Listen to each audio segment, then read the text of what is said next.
আসসালামু আলাইকুম। Bright multimedia স্কুলের পক্ষ থেকে সকলকে শুভেচ্ছা ও অভিনন্দন।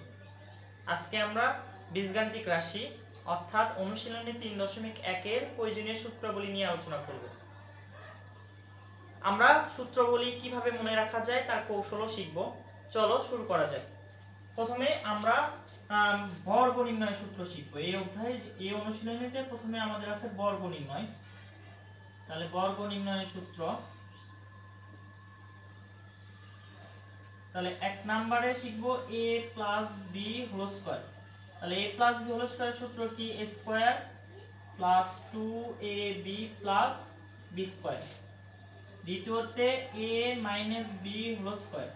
তাহলে a minus b whole square সমান সমান a square minus 2ab plus b square.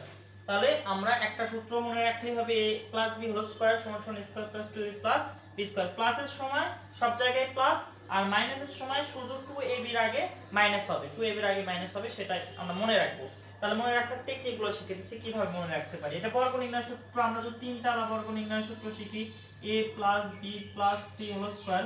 তাহলে a plus b plus c whole square সূত্র কি? a square plus b square plus c square plus 2ab plus 2bc plus 2ca। তার মানে প্লাসের সূত্র সব জায়গায় যখন প্লাস থাকবে সব জায়গায় প্লাস হবে। a square plus b square plus c square plus 2ab plus 2bc plus 2ca। আমরা যদি দেখি a plus b minus c whole square, তখন কি হবে? a square plus b square plus c square plus 2ab minus 2bc minus 2ca। আমাদের সবগুলোই প্রায় একই, মানে এর চলকগুলো একই থাকে। তাহলে শুধু আমাদের কি হবে? চিহ্নের পরিবর্তন। এখানে মাইনাস হইলে মানে আমরা দেখতেছি শেষেরটাতে মাইনাস, তিনটাতে থাকে শেষেরটাতে মাইনাস, তার মানে শেষের দুইটাতে মাইনাস দিব আমরা। তার মানে শেষের দুইটাতে মাইনাস দিলে আমরা মনে রাখতে পারবো কি কি হয়। a square b square c square এগুলো হয়, ab bc ca হয়, ab bc ca হয়। আমরা যদি চলক অনুযায়ী মুখস্থ করি তাহলে এখানে কোনো পরিবর্তন হয় না। তাহলে আমাদের যেহেতু মাইনাস এখানে আছে, দ্বিতীয়টা আছে, তাই জন্য পরের দুইটাতে মাইনাস দিব, পরের দুইটাতে আমরা মাইনাসটা মনে রাখবো। তাহলে আরেকটা যদি দেখি a minus b plus c, যদি সামনে মাইনাস থাকে তখন কি করব? তাহলে a square plus b square plus c square. আমার সামনে মাইনাস থাকলে সামনের দুইটাতে মাইনাস হবে, minus 2ab minus 2bc plus 2ca। তাহলে প্রথম দুইটাতে মাইনাস, পরেরটাতে প্লাস হবে প্রথম মাইনাস থাকলে। আমরা যদি হচ্ছে দুইটাতেই মাইনাস থাকে a minus b minus c whole square, তখন কি করব? এখানেও মাইনাস এখানেও মাইনাস, তার মানে square plus b square plus c square. এখানে হচ্ছে আমাদের এখানে যদি তিনটাতেই মাইনাস থাকে তাহলে কি করব? Minus 2ab plus 2bc minus 2ca। তাহলে এখানে হচ্ছে এখানে মাইনাস তিনটাতে মাইনাস থাকলে মাইনাস প্লাস মাইনাস এইটুকু মনে রাখবো, মাইনাস প্লাস মাইনাস। তাহলে আমরা মনে থাকবে। মনে রাখার টেকনিক সবগুলোতেই হচ্ছে square B square C square A B B C C A সবগুলোতেই আছে, শুধু প্লাস থাকলে সবগুলোতে প্লাস থাকলে সবগুলোতেই প্লাস, শেষেরটাতে মাইনাস থাকলে শেষের দুইটাতে মাইনাস, প্রথমটাতে মাইনাস থাকলে প্রথম দুইটাতে মাইনাস। আমরা হচ্ছে তিনটাতেই মাইনাস থাকলে মাইনাস প্লাস মাইনাস এরকম করে চিহ্নের আমরা মনে রাখতে পারি। তাহলে আমাদের অঙ্ক গণিত করতে সুবিধা হবে এবং সূত্রের প্যাচ খুলে যাবে, প্যাচ আর লাগবে না। তাহলে এটা গেল আমাদের বর্গ নির্ণয়ের সূত্রগুলো, বর্গ নির্ণয়ের সূত্র। এবার আমরা দেখব মান নির্ণয়ের সূত্র। তাহলে মান নির্ণয়ের সূত্রগুলো লিখি। মান নির্ণয়ের সূত্র, মান নির্ণয়ের সূত্র কি? প্রথমে a plus b whole square. আমরা a plus b whole square সূত্র কি হবে? a minus b whole square plus 4ab। আমাদের এখানে প্লাস হইলে এখানে প্লাস হবে না, এখানে প্লাস থাকলে অবশ্যই এখানে মাইনাস হবে, তার মানে একটা মাইনাস হলে অবশ্যই পরেরটা প্লাস হবে। আমরা মনে রাখার টেকনিক শিখাচ্ছি। তাহলে a plus b whole square সমান সমান a minus b whole square plus 4ab। এটা মান নির্ণয় সূত্র। এইটা আর এটা দেখতে একই, কিন্তু এটা বর্গ নির্ণয় সূত্র, এটা হচ্ছে মান নির্ণয় সূত্র। আমরা যদি দুই নাম্বারটা শিখি a minus b whole square, যেহেতু এখানে মাইনাস আছে তার মানে এখানে এই পরবর্তীতে মাইনাস হবে না, তার মানে a plus b whole square, তার মানে একটা প্লাস আছে, তার মানে মাইনাস হবে মাইনাস 4ab। তাহলে মনে রাখবো কি?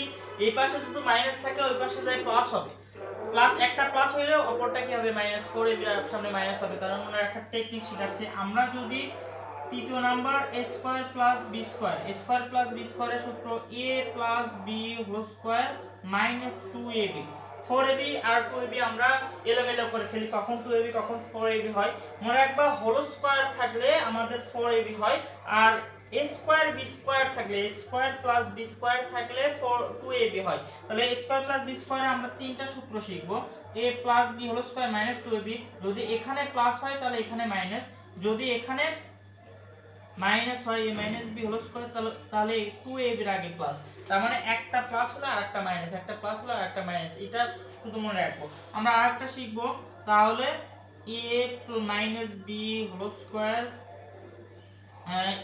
Plus a minus b whole square divided 2।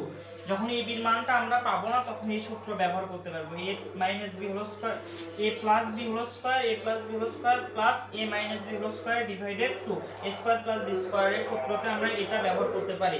তাহলে আমরা তারপরে আরো সূত্র শিখি, মান নির্ণয় আর সূত্র শিখি 2 a square plus b square.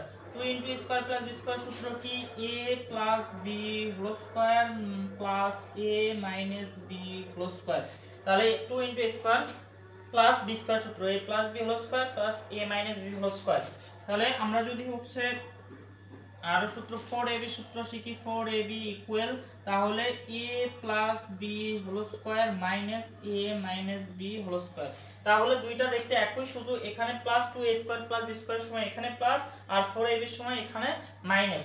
আমরা হচ্ছে ab সূত্রটা দেখি, ab তাহলে ab equal a plus b divided 2 whole square minus a minus b divided 2 whole square. তাহলে এগুলো আমাদের হচ্ছে এই অনুশীলনের জন্য প্রয়োজনীয় সূত্র। এই সূত্রগুলো যদি আমাদের হচ্ছে মনে থাকে এবং তটস্থ বা মাথায় থাকে তাহলে এই অনুশীলনীয় অঙ্কগুলো সব থেকে সোজা মনে হবে, কারণ এগুলো দিয়ে আমাদের হচ্ছে কাজ করতে হবে। এগুলো যদি আমরা ভালোভাবে আয়ত্ত করতে পারি, এই জন্য আয়ত্ত করার সময় অবশ্যই আমাদের গোলমেল হয় না, এই মানে গোলমেল এলোমেলো যেন না হয় সেজন্য চিহ্নগুলো ভালোভাবে মনে রাখবো।